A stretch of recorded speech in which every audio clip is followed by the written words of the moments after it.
gars yi boo leen gisee lii ñoo ngi fi nga xamante ni maanaam mooy manufacture des arts décoratifs de Thiès waa Arcos amal fi li nga xamante maanaam mooy FESRAI ñu amal li nga xamante ni maanaam mooy seen activité mu doon tey ñu taxaw ki nga xam ne maanaam mooy Toto. moo tax dañuy gërëm tous les partenaires qui l'ont accompagné di remercier tous les Thiessois sans exception parce que Jules Dramé n'a pas agi seulement en tant que président de l'Arcos de Thiès mais il a agi en tant qu'acteur culturel dans cette région de Thiès et que dafa boole ñëpp ci biir fii mu ne nii mënoo xam kuy Arcos ak ku dul Arcos ñëpp bokk ndey ñoo bokk bàyyi c'est ça la démarche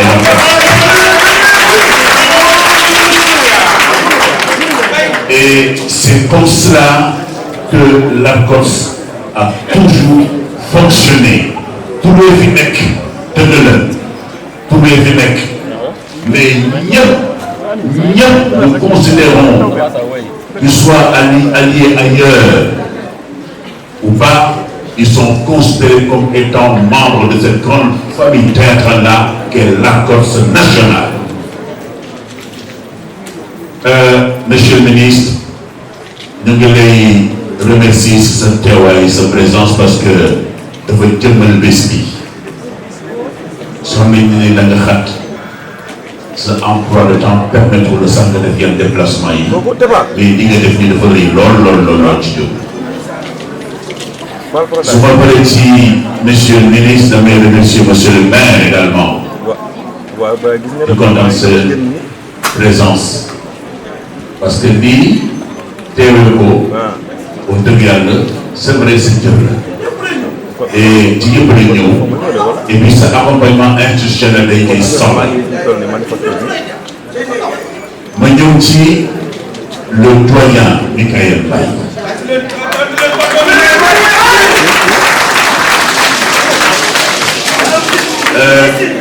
Thiès s'honore d'avoir un grand monsieur comme le doyen Michael Baye lu tax dans le domaine de la culture et des arts fii au niveau du Sénégal gisuma kenn ku ko fi ëpp dayoo amul je sais ce que je dis puisque lui il fait partie des premiers acteurs culturels fii au Sénégal en tant qu'animateur culturel de donc jàngal ñu bëri te ñu bëri ci yoon et je peux dire que c'est grâce à son expertise de sa vision qu'il est devenu le coordonnateur de GPI, Global Peace Prosperity and Initiative, dont le siège se trouve à New York. nga xamante ni ñoom ñu ñooy takkal raayu ambassadeur de la pays nekk fii ci réew mi ak ci Afrique antenne régionale bi du Sénégal nekk fii ci Thiès moom mu jiite ko ak Cheikh Tidiane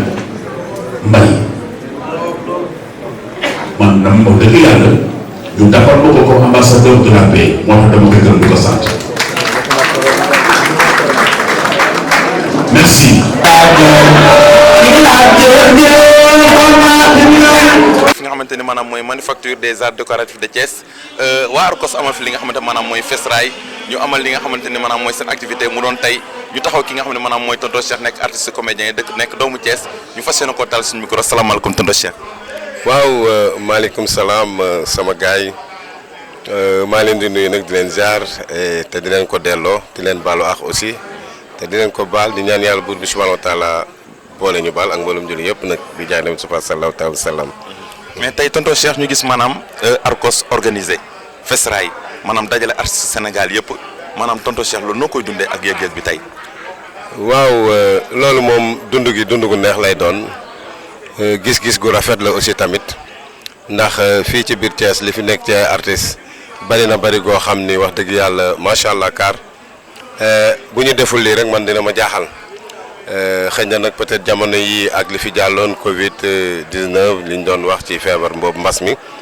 peut-être am na yu mu gàllankooroon waaye bii mooy ginnaaw loolu bi ñu njëkk a def après Covid bi waaw mu doon lu rafet nag lu rëy nag lu ñëpp voilà yëg aussi te ñëpp teew ci programme bi macha allah. mais tonton Cheikh tamit aussi ñu gis maanaam présence su artistes comédiens yi Sénégal yi. mais ñun ñu gis na am na ay doomu Thiès yoo xam te ni gisuñu leen fi mooy maanaam mu ci mel ni maanaam waa Soleil Levant ñoom Sanex ñoom Cheikh Ndiaye ñoom Cheikhouna mais ñoom seen teewaay fii. waaw loolu man certes dama naan peut-être ñenn ci ñoom ñoo fi teewul parce que maanaam mbooloo moo gis rek am na ñu ci gën a fes ba tax na bu ñu dajee bu ñu gisul ñooñu dañ naan ñooñu ñëwuñu waaye dama naan ñooñu ñëw nañu waaye ñoom it suñu ñëwoon comme ñoom ñooy les têtes bon doon na gën a rafet parce que bu ñu waxee góor gi ñi nga mi ngi fi ay Paco ñi ngi fi Thierno Gueye mi ngi fi ñoom ñëpp ñu bokk Arcos xëy na peut-être ñoom ñoo ñëwul mais bu ñu jàppee ci ñooñu rek mun na doy ci ni waa Soleil Levant ñëw na waaye nag dañuy wax rek def ceeg dolli ci lépp ci biir la jëm waaw bu def ñëwee dolli ñëw ñu daje ci biir day gën a neex ko ñoom bu ñu ñëwoon aussi tamit du ko yàq vraiment voilà parce que di nga yëg ni ñëwuñu moom waaw mais nag voilà ainsi va la vie. tey ba léegi comme ni ngeen gisee ñu ngi nekk fi nga xamante ne maanaam mooy manufacture des arts décoratifs bu Thiès waa Arcos amal fi li nga xamante ne maanaam mooy sa réception festeraay bi ñu nekk ak kenn ki nga xam maanaam mooy artiste comédienne doomu Thiès nekk Yacine Ndiaye salaamaaleykum Yacine. waaleykum salaam sama waa ji. mais Yacine tey ngeen woote maanaam artiste Sénégal yëpp teew si fii fekk si leen mais Yacine bis bi tey loo siy wax. waa xanaa am contentement rek kontaan vraiment parce que depuis le 6 ba léegi lépp a ngi neex lépp a ngi saawaan lépp a ngi baawaan culturel daal di génnaat macha allah tout est culturel gis nga ni ñii ni ñu yàññee te maa ci gën a tuuti ci ñi sañse siñaar yi génn nañ lingeer yi génn nañ buur yi génn nañ kenn namatul la joor kenn namatul jéeri joor ndee la ah macha allah Thiès yëngu na. mais Yacine li nga sañse lan la. waaw xanaa dellu cosaan rek féex nag. ndax damaa féex fi mu toll nii damay daal di fulaale ngelaw laa ngi may jaar fu ne te mu jot lool te fu ma neexee sukk sax nag tegal la ci. kon donc on se donne rendez-vous où? À tout à l'heure à la gare de Thiès. Avec les contes avec des spectacles à ne pas rater. kon donc Yacine Thiès tey ne dort pas. déggoo ma de na Thiès ne dort pas. Thiès ne dort depuis le 6 et il ne dormira plus maintenant à partir d'aujourd'hui. jërëjëf. asalaamaaleykum Bouton. maaleykum salaam. ñoo ngi lay nuyu. maa ngi leen di fay bu baax a baax. mais ñu gis maanaam Arcos amal festeraay ngeen invité artiste Sénégal yëpp mais yëg-yëg boobu nag affaire bi loolu noo leen ko préparé yéen. waaw yëg-yëg bi lu dul sant ci yàlla sunu borom parce que daa mel ni depuis 3 ans defuñu ko kon tey buñ ko defee artiste Sénégal yëpp wuy suñu dañ ciy sant yàlla bu baax a baax dama siy am mbégte bu baax a baax a baax kon lii daal mbégte la daal macha allah. mais waa Thiès yi nga xamante ni maanaam ñu ngi leen di suivre war a fas yéene teew ci li nga xamante ne maanaam mooy agréable lan nga leen di wax. waaw xanaa ñu teel a sant ba mu jékki rek teel a ñëw recevoir seen i gan te xam ni gan yi ñoom la ñoom ñoo tax ndajale artiste Sénégal yëpp indi leen diwaanu Thiès caay pour bëggal leen pour war waa Thiès ñun la ak ñoom loolu kese la mais sañse bi lu mu doon. waaw sañse bi du dara lu dul rek sañse ba mu baax rek jël sama tisi baax rek sama soxna jox ma ko sañseel ma ko nii rek ma ñëw ci bis bi. kon ñu ngi lay jaajëfal bu waaw maa ngi jaajëfal bu baax a baax. merci beaucoup. maaleykum salaam maa ngi lay nuyu di nuyu ñi nga xam ne ñu ngi ñuy teewlu te di ñu seetaan bu baax te di leen béggee bu baax a baax. mais tey ñu gis maanaam waa Arcos bu Thiès woote ñu gis artistes comédiens yu Sénégal yëpp teew fi te yow aussi tamit ñu gis sa teewaay fii Thiès sa diggante ak artistes comédiens yi Thiès si lan la. waaw teewaayu mbégte rek ak teewaayu contentement ak teewaayu lu ñu bokk te mënuñu ko séddoo muy théâtre Thiès nag ku ne xam na seenu taxawaay ak seenu njàmbaar ak seenu xam-xam ci wàllu théâtre kon tey bu ñu xewlee parce que lii dafay wane rek ñun comédiens yi ñu ñëpp benn lañu kon théâtre Sénégal la ñu wax kon région bu nekk la muy def théâtre la kon ñoo bokk lenn li kon mënuñu ko xëccoo wala mënuñu ko pàccoo moo tax tey ji bi Thiès organisé dafay war kenn ku nekk rek boo yëngu ci wàllu théâtre moo woote kon fu théâtre mën a woote rek tey bu fekkee comédien nga ca théâtre ngay yëngu war nga cee mën a wuyu rawatina nag Thiès kaay gi nga xamante ni ñoom ñu baax lañu di ay comédiens yoo xam ñu ñëpp ñoo bokk ndey ak baay koo ci gis dañuy kaf dañuy ree ñun ñëpp nekk ñoo xamante ni koo ci fekk rek da nga xam ne ñii sax jàmm rek la ñu séq moo tax bis bi ñu def déplacement jóge Ndakaaru ñëw ba Thiès ñëw ngir teew ci li nga xamante ni mooy festival bu mag bi nga xam ne festival bu am solo la buy am ci Thiès. mais fi mu toll nii nga war a teew ci Agora ba lan ngay wax gars yi nga xamante ni war nañ fa teew. waa ànd ak gars yi rek demandoo béggee parce que loolu dafa am solo parce que tey jii Thiès dafay namm lool te yaakaar naa Thiès namm nañ loolu ndax géej na fi am par rapport ak corona bi amoon ak yooyu mais jamono ji moom xam naa ne gars yi Agora dina fees del ndax gars yi namm nañu spectacle yu garaaw yi dañuy dem ànd ceeg ñoom rek parce que tey Thiès moo xewle kon waa Thiès a war a bëgg. Thiès na door pa. Thiès na door pa. ñoo ngi lay jaajëfal ak Alaaji Ñoox le président des Patas national.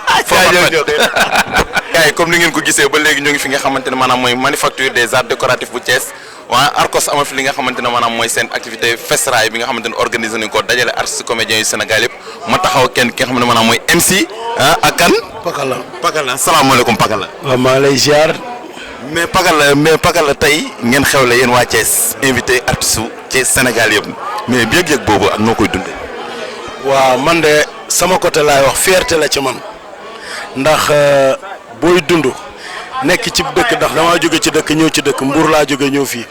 tey su ma ñëwee daan seetaan ay nit dem ba tey ba toog ak ñoom ba bokk ak ñoom bés loolu dama koy sant yàlla bu baax a baax kon dama naan kon man li nga xamante ne moom laa doon rêvé te di ñaan yàlla suñu borom dimbale ma ci kon yàlla mu ngi ma ciy wërsëgale maa ngi ciy avancé bu baax a baax.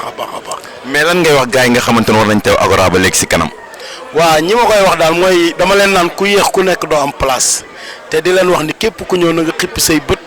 ubbi say nopp tey déglu ndax boo demee mën a am loo nettali. kon na salaamaaleykum waa Sénégal salaamaaleykum ñëpp salaamaaleykum kum artiste maa ngi lay ziar di la bëggee di leen jox seen wàcce waay yéen ñëpp mais tey fierté bu mag la ci man parce que tey dama ñëw gis ñëpp paa yoo xamante ne ay ñoom pen ay ñoom bàcc nga xam dama koo bëgg ba tuddee ko sama raq yaa ngi dégg. en tant qu'artiste. bàcc théâtre kat.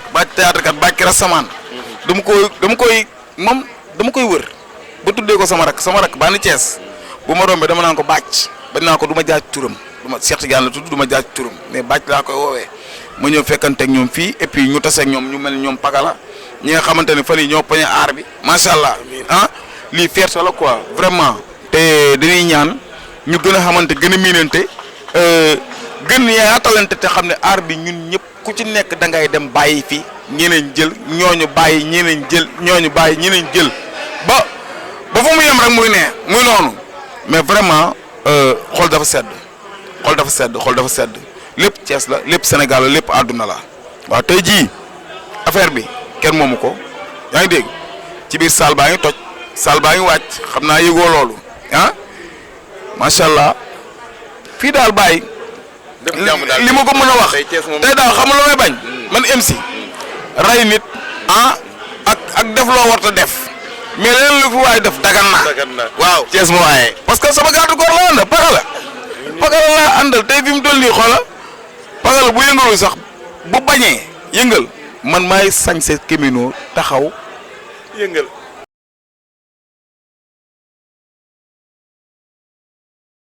yow xam nga sax loolu. jaajëf MC dafa leer jaajëf MC merci beaucoup nag ci yow vraiment et puis ngay def liggéey bu rafet maa ngi lay suivre de près yàlla na yàlla xeeb dolli yàlla gën na leen dooleel ci kàttanu sunu borom affaire bi kenn moomu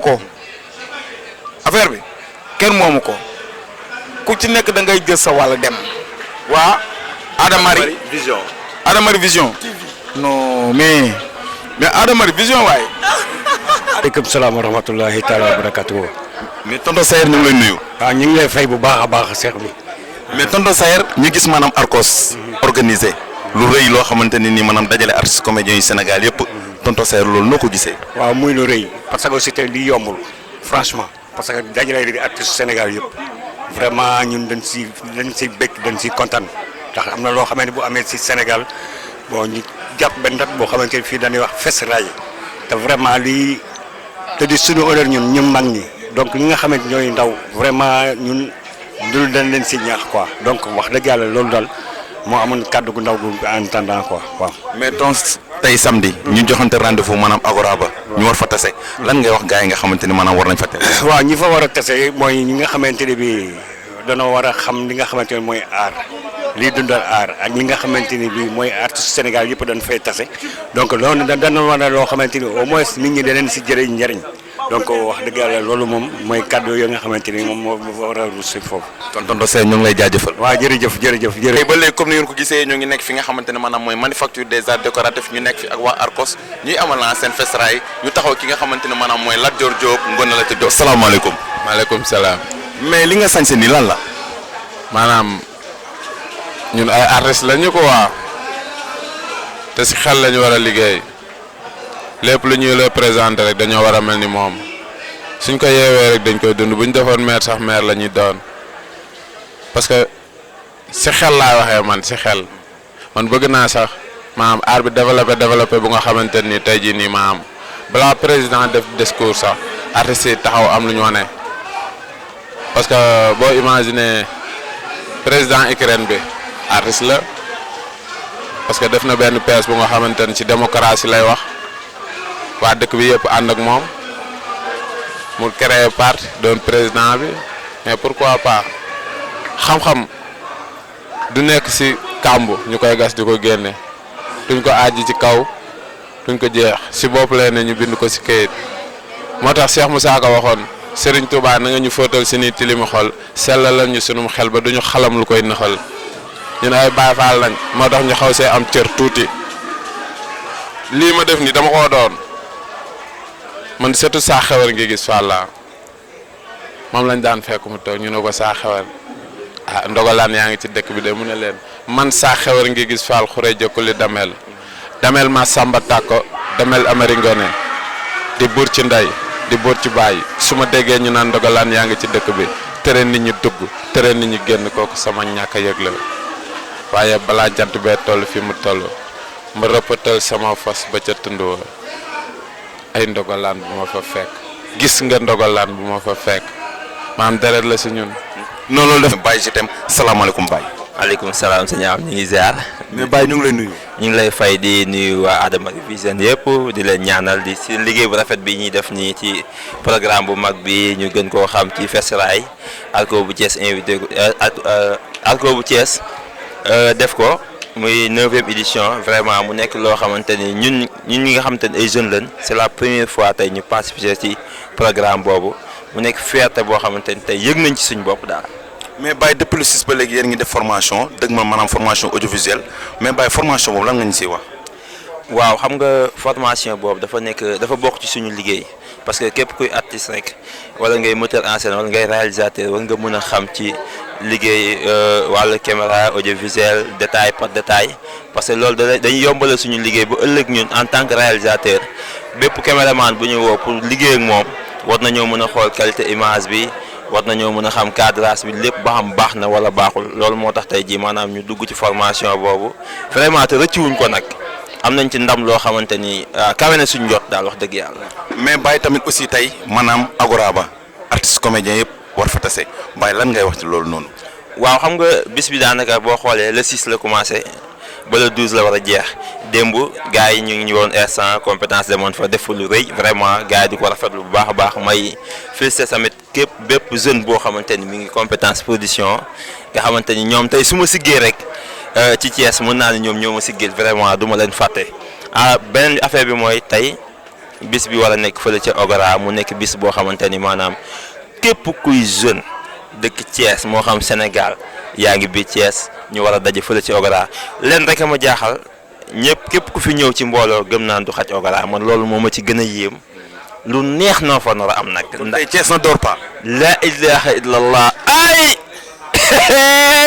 tey la tey. Thiès mais Baye Cheikh borom Chéri Aïcha fan la Aïcha toll. waaw mu nekk série boo xamante ni mën naa ne Sénégal yëpp a ngi koy xaar mën naa ne daanaka instant li ci des bareetul gars yi ñu ngi ci montage ak affaire yooyu xam nga ñama yi. voilà mu nekk benn série boo xamante ni gëm naa ni. wóolu naa sama bopp te wóolu naa ñi may liggéeyal muy waa Adama Vision mu nekk benn série boo xamante ni bu génnee gëm naa ne xale du ko seetaan waaye mag ñi dañu koy seetaan di jàngal ndaw ji mu nekk série boo xamante ni dafa war a defaraat société bi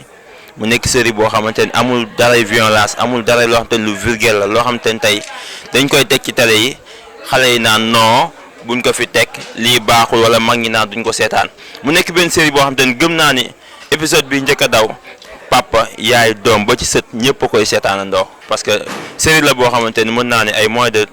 2 ans ngay def wala moins de 3 ans ñëpp mën nañ ko seetaan. kon donc ñu xaar Aïcha. Aïcha du yomb bis la ci bis yi nag. kon ñu ngi lay jaajëfal Baye. jërëjëf. waaw je peux dire que théâtre mi ngi am problème que ça soit sur scène aussi li nga xam ne peut-être nit ñi dañ ko tudde théâtre mais du théâtre tellement mooy téléfilm yi ak série yi nga xam ne cinéma la gën a apparenté wu mais boo si xool rek sincèrement am na ay amélioration je crois que ñi nga xam ne ñoo fi nekkoon démb si ouverture bi gis nañu prestation ak poste bu Thiès sincèrement une très grande pièce digne des plus grandes scènes du Sénégal bu dee si wàllu kii bi tamit téléfilm yeeg série avec le développement des technologies de l'information et de la communication il y a beaucoup d'améliorations au niveau de l'écriture scénique au niveau de la réalisation au niveau du montage donc sincèrement on peut dire que le théâtre mi ngi évoluer à grands pas que ça soit sur scène que ça soit si côté audiovisuel aussi. Dernière question, à quand le retour de Daaray Kocc namm nañ ko. Le retour de Daaray Kocc bon peut-être sera pour bientôt xam nga tamit artistes yaa ngi fii ñi nekkoon Daaray Kocc yëpp ñu ngi si mais dafa amoon benn jamono boo xam ne dafa amoon lu ñu baare woon tuuti rek quoi en quelque sorte mais je crois que ñi ngi travailler quand même au retour de Daaray Kocc parce que je peux dire que c'est une demande sociale les gens ñu toll ñu ngi interpellé di wax kañ lay Daaray Kocc du dellu si demee noonu mais du ñu dellu si rek pour dellu si donc xam nga Daaray Kocc bi muy quitté lii amagul woon série dañ daan def rek des productions sous forme de cassette DVD 1 heure de temps 2 heures de temps mais maintenant cassette yooyu je peux dire que amatul mënatul nekk donc il faut une série nag lu bees la pour ñu donc il faut faire une étude sérieuse du marché et comme aussi les gens nous attendent on ne devrait pas décevoir donc bu ñuy dellu si sera avec un grand scénario mais de très grands moyens pour satisfaire le public sénégalais. jamono ji booy seet dellu si waat naa tàllaat naa loxo gars yi boo seetaanee Allo DG maa ngi ci biir maa joué monsieur le juge boo seetaanee ba tey am na benn série buy ñëw muy Baye Góor boobu tamit maa ngi ci biir mais aussi am na beneen boo xam ne mu ngi daw muy Laye Jara ak Barodi maa ngi ci biir donc cela veut dire que je reviens maa ngi naan daal Samba Ndiaye gi ñëw dal seen kaw ku ñemee taxawal ku ragal dawal Samba ngi ñëw dal seen kaw.